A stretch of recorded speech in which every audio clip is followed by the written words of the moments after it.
Assalamualaikum warahmatullahi wabarakatuh. Shalom, salam sejahtera untuk kita semua.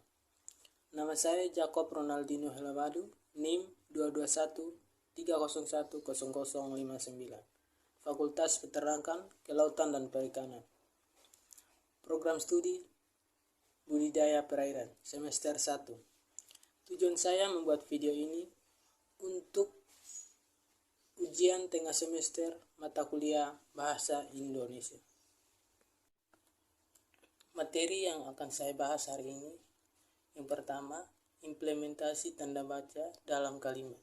Yang kedua, implementasi penggunaan huruf kapital dan huruf miring. Yang ketiga, analisis penggunaan kata. Yang pertama, implementasi penggunaan tanda baca. Tanda baca tidak dipisahkan dari tulisan. Setiap kali kita menulis, pasti menggunakan tanda baca. Tanda baca berfungsi menuntun pembaca untuk memahami bagian-bagian dari kalimat.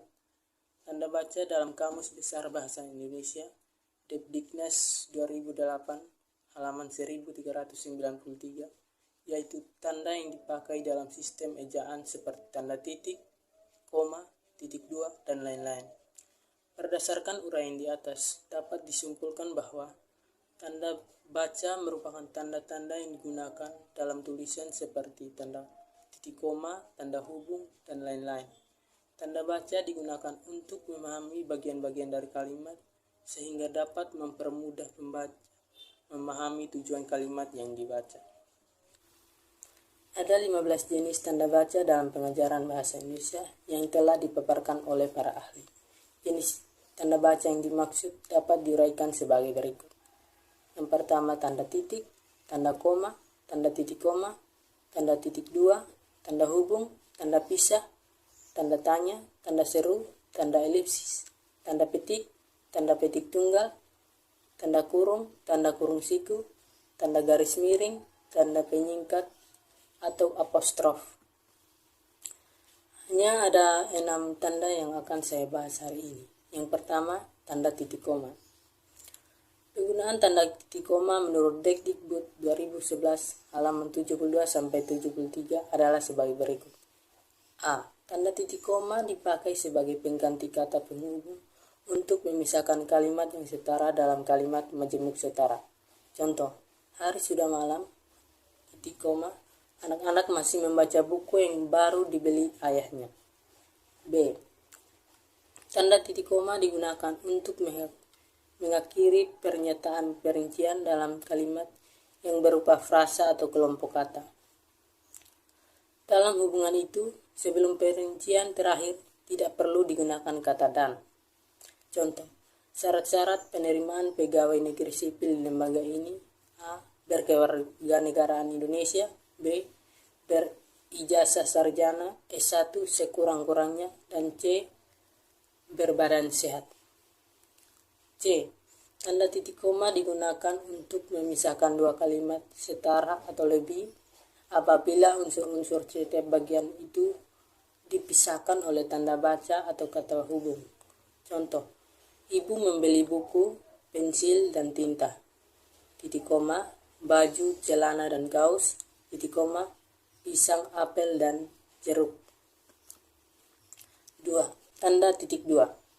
Penggunaan tanda titik dua menurut Dekdikbud 2012 halaman 73-75 adalah sebagai berikut. A. Tanda titik dua dipakai di akhir suatu pernyataan lengkap yang diikuti rangkaian atau pemerian. Contoh, kita sekarang memerlukan perabot rumah tangga. Titik dua, kursi, meja, dan lemari. B.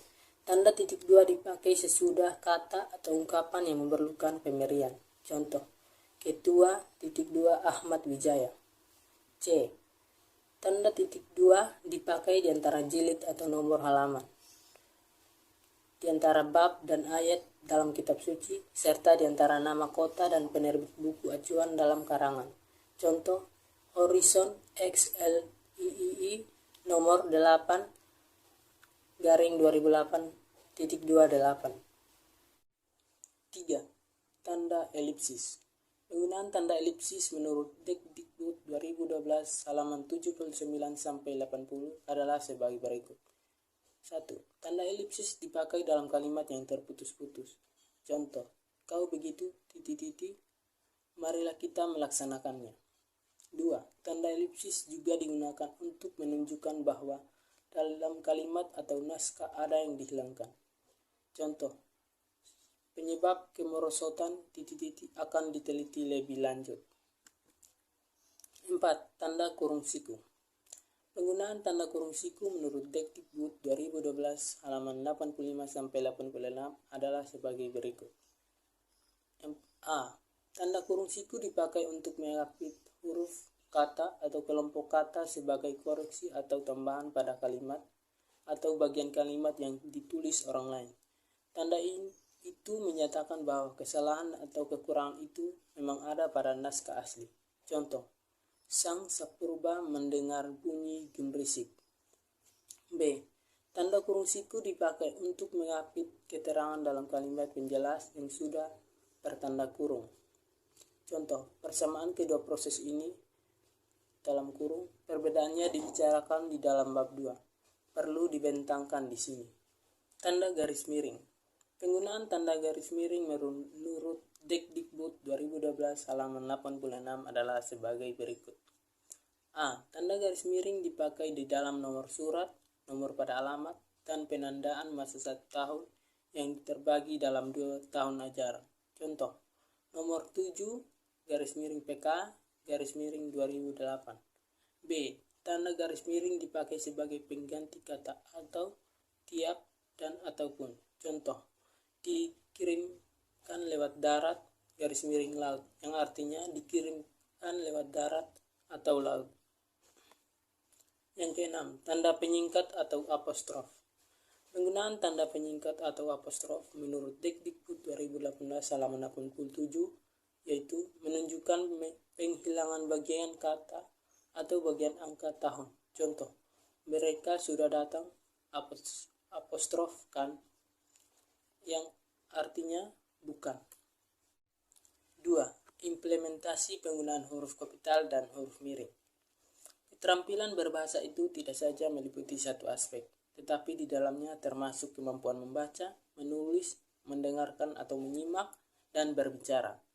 Dalam proses pemerolehan dan penggunaannya, keterampilan berbahasa tersebut saling berkaitan. Bahasa tulis mencakup sejumlah unsur-unsur bahasa, salah satunya adalah mengenai ejaan yang mencakup macam-macam huruf, berbagai kata, dan aneka tanda baca. Ada beberapa hal yang perlu dikemukakan pada pembahasan kali ini. Hal-hal yang dimaksud adalah pemakaian huruf kapital dan huruf miring pada bahasa tulis. Yang pertama, huruf kapital. Huruf kapital adalah huruf yang berukuran dan berbentuk khusus atau lebih besar dari huruf biasa. Biasanya digunakan sebagai huruf pertama dari kata di dalam kalimat, huruf pertama, nama diri, dan sebagainya. 1. Huruf kapital atau huruf besar dipakai sebagai huruf pertama kata pada awal kalimat. Misalnya, dia mengantuk. 2.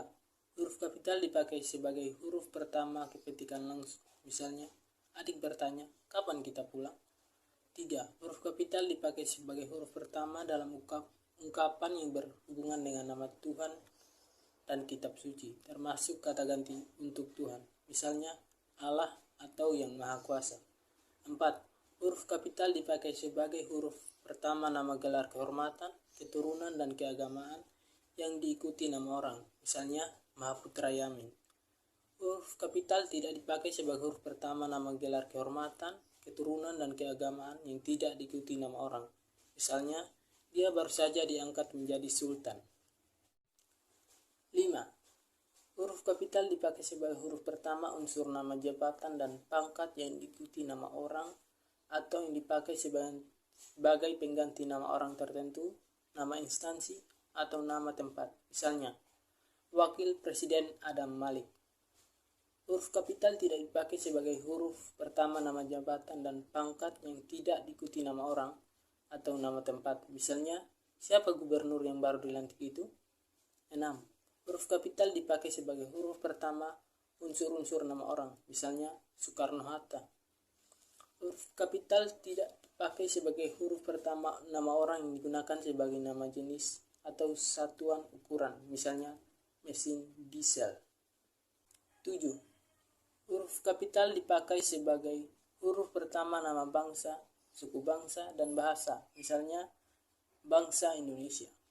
Huruf kapital tidak dipakai sebagai huruf pertama nama bangsa, suku, dan bahasa yang dipakai sebagai bentuk dasar kata keturunan, misalnya mengindonesiakan kata asing. 8. Huruf kapital dipakai sebagai huruf pertama nama tahun, bulan, hari raya, dan peristiwa sejarah, misalnya proklamasi kemerdekaan Indonesia atau hari Natal. Huruf kapital tidak dipakai sebagai huruf pertama peristiwa sejarah yang tidak dipakai sebagai nama, misalnya Soekarno dan Hatta memproklamasikan kemerdekaan bangsanya. 9. Huruf kapital dipakai sebagai huruf pertama nama geografi, misalnya Asia Tenggara atau Nusa Tenggara Timur. Huruf kapital tidak dipakai sebagai huruf pertama istilah geografi yang tidak menjadi unsur nama diri, misalnya berlayar ke Teluk. Huruf kapital tidak dipakai sebagai huruf pertama nama geografi yang digunakan sebagai nama jenis, misalnya pisang Ambon. 10. Huruf kapital dipakai sebagai huruf pertama semua unsur nama negara, lembaga pemerintah, dan ketatanegaraan, serta nama dokumen resmi kecuali kata seperti dan, misalnya Republik Indonesia. Huruf kapital tidak dipakai sebagai huruf pertama kata yang bukan nama resmi negara, lembaga pemerintah dan ketatanegaraan, badan, serta nama dokumen resmi, misalnya menjadi sebuah republik. 11. Huruf kapital dipakai sebagai huruf pertama setiap unsur bentuk ulang sempurna yang terdapat pada nama badan, lembaga pemerintah dan ketatanegaraan, serta dokumen resmi, misalnya Perserikatan Bangsa-Bangsa. 12. Huruf kapital dipakai sebagai huruf pertama semua kata, termasuk semua unsur kata ulang sempurna, di dalam nama buku, majalah, surat kabar, dan judul karangan, kecuali kata seperti di, ke, dari, dan, yang, dan untuk yang tidak terletak pada posisi awal. Misalnya, saya telah membaca buku dari Ave Maria, Jalan Lain ke Roma. 13. Huruf kapital dipakai sebagai huruf pertama unsur singkatan nama gelar, pangkat, dan sapaan, misalnya DR. 14. Huruf kapital dipakai sebagai huruf pertama kata penunjuk hubungan kekerabatan seperti bapak, ibu, saudara, kakak, adik, dan paman yang dipakai dalam penyapaan dan pengacuan, misalnya kapan bapak berangkat, tanya Harto. 15. Huruf kapital dipakai sebagai huruf pertama kata ganti Anda, misalnya surat Anda telah kami terima. 2. Huruf miring. Huruf miring adalah huruf yang tercetak miring. Dalam terminologi tipografi disebut italik. Huruf italik ini biasa digunakan untuk memberi penekanan pada sebuah kata. 1. Huruf miring dalam cetakan dipakai untuk menuliskan nama buku, majalah, dan surat kabar yang dikutip dalam tulisan, misalnya majalah bahasa dan kesusastraan. 2. Huruf miring dalam cetakan dipakai untuk menegaskan atau mengkhususkan huruf bagian kata, atau kelompok kata, misalnya dia bukan menipu tetapi ditipu. 3. Huruf miring dalam cetakan dipakai untuk menuliskan kata ilmiah atau ungkapan asing kecuali yang telah disesuaikan ejaannya. Misalnya, nama Latin bulbabi adalah Echinoidea. 3. Analisis penggunaan kata. Yang pertama, analisis penggunaan kata semua dan seluruh. 1. Semua. Kata semua digunakan bila benda yang dimaksudkan dari jumlah yang banyak, sehingga yang ditekankan adalah jumlah. Contoh, semua siswa akan mengikuti ujian nasional. 2. Seluruh. Kata seluruh digunakan apabila yang kita maksudkan mencakup suatu benda yang menyatakan satu kebulatan seperti benda yang utuh. Contoh, seluruh penjuru negeri.